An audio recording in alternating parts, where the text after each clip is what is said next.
to my channel. Terima kasih, selamat bergabung di LDA Channel.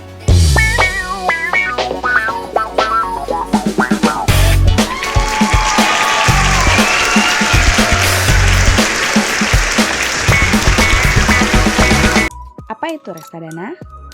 Apakah reksadana sama dengan saham atau instrumen investasi lainnya? Oh no. Kurang tepat ya. Reksadana merupakan wadah yang berbadan hukum untuk menghimpun dana masyarakat untuk diinvestasikan dalam surat berharga seperti saham, obligasi, dan instrumen pasar uang yang pengelolaannya dilakukan oleh manajer investasi. Investasi di reksadana relatif aman karena produk reksadana wajib terdaftar dan diawasi langsung oleh regulator, yaitu Otoritas Jasa Keuangan. Terus, manajer investasi itu siapa ya? Manajer investasi adalah pihak yang secara profesional mengelola dana berupa sekuritas melalui investasi portofolio efek. Biasanya, manajer investasi sudah legal dan berbadan hukum. Jadi, bagi investor yang menginvestasikan dananya di reksadana tidak perlu khawatir, karena secara umum, manajer investasi ini profesional, legal, serta berbadan hukum. Di Indonesia, reksadana terbagi menjadi 4 jenis. Yang pertama, reksadana saham, lalu ada reksadana pendapatan tetap, reksadana pasar uang, dan reksadana campuran. Reksadana saham adalah jenis reksadana yang menginvestasikan sekurang-kurangnya 80% aktifanya dalam bentuk saham. Dikarenakan mayoritas portofolionya ada di efek saham, menjadikan pergerakan reksadana ini mirip dengan sifat dan pergerakan saham. Namun, walaupun sama-sama bermain di sektor saham, investor yang membeli reksadana saham tidak dapat menikmati dividen layaknya pemegang saham. Itulah sebabnya mengapa reksadana saham memiliki risiko yang lebih rendah dibandingkan dengan saham. Kelebihan lain dari reksadana saham yaitu return yang lebih tinggi dibanding dengan jenis reksadana lainnya. Reksadana saham lebih ditujukan untuk investor yang memiliki karakteristik agresif dan menginginkan investasi jangka panjang atau di atas 5 tahun. Berdasarkan peraturan OJK, reksadana pendapatan tetap merupakan reksadana yang melakukan investasi paling sedikit 80% dari aktiva bersihnya dalam bentuk efek bersifat utang. Jadi, komposisi paling sedikitnya 80% obligasi atau surat hutang dan sisanya merupakan investasi yang ditanamkan pada pasar uang. Reksadana pendapatan tetap berdasarkan skala risiko tergolong skala risiko menengah dengan fleksibilitas waktu pencairan dan potensi return yang cukup tinggi. Untuk investor yang menginginkan investasi 1-3 tahun, rasanya tepat untuk memilih reksadana pendapatan tetap. Reksadana pasar uang merupakan jenis investasi yang cocok untuk pemenuhan tujuan keuangan jangka pendek atau kurang dari 1 tahun.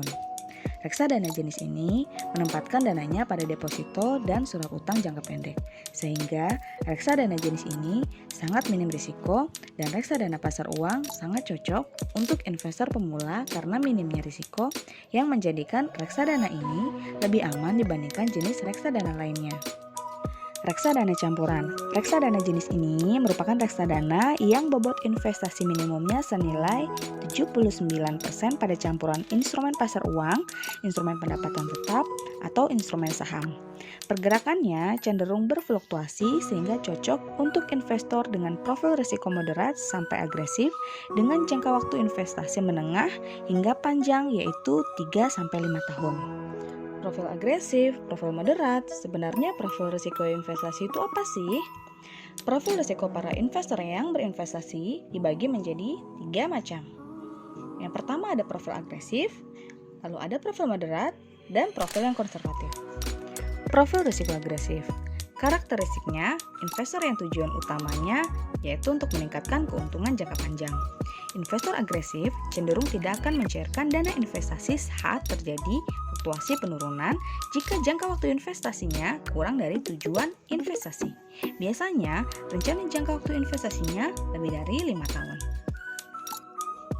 Untuk profil moderat, tipe investor yang tujuan investasinya untuk memperoleh keuntungan secara berkala dan mempunyai pertumbuhan modal jangka waktu 3-4 tahun, yaitu menengah sampai panjang. Pada saat terjadi fluktuasi penurunan nilai, Profil ini cenderung akan lebih memonitor investasinya. Pada profil risiko konservatif, karakteristiknya yaitu memiliki tujuan investasi yang mempunyai stabilitas pertumbuhan nilai sehingga dapat menerima hasil investasinya secara berkala dengan rencana jangka waktu investasi 1-3 tahun atau jangka pendek. Investor tipe ini jika terjadi fluktuasi penurunan nilai cenderung akan mencairkan dana investasinya. Profil investor ini hanya akan mengalokasikan sebagian kecil modalnya pada instrumen investasi risiko tinggi seperti saham dan obligasi dan cenderung mengalokasikan sebagian besar modalnya pada instrumen pasar uang. Sampai di sini sudah pada paham kan gambaran reksadana seperti apa? Sebagai ilustrasinya dicontohkan seperti ini. Reksadana merupakan suatu wadah yang diilustrasikan dengan food court dan keinginan kita untuk berinvestasi diilustrasikan dengan keinginan kita untuk makan. Kita masuk ke food court dan di dalam food court terdapat berbagai macam kedai dengan pemilik kedai diilustrasikan sebagai manajer investasi. Kita bebas memilih kedai mana yang akan kita beli makanannya. Begitu juga dengan reksadana, kita bebas memilih reksadana mana yang kita akan beli. Tapi sebelum membeli, kita harus tahu kita masuk ke dalam profil investor yang mana. Apakah profil investor agresif, moderat, atau konservatif? Semoga video ini membantu ya untuk teman-teman yang ingin mengetahui mengenai pengertian dasar dari reksadana. Terima kasih sudah menonton.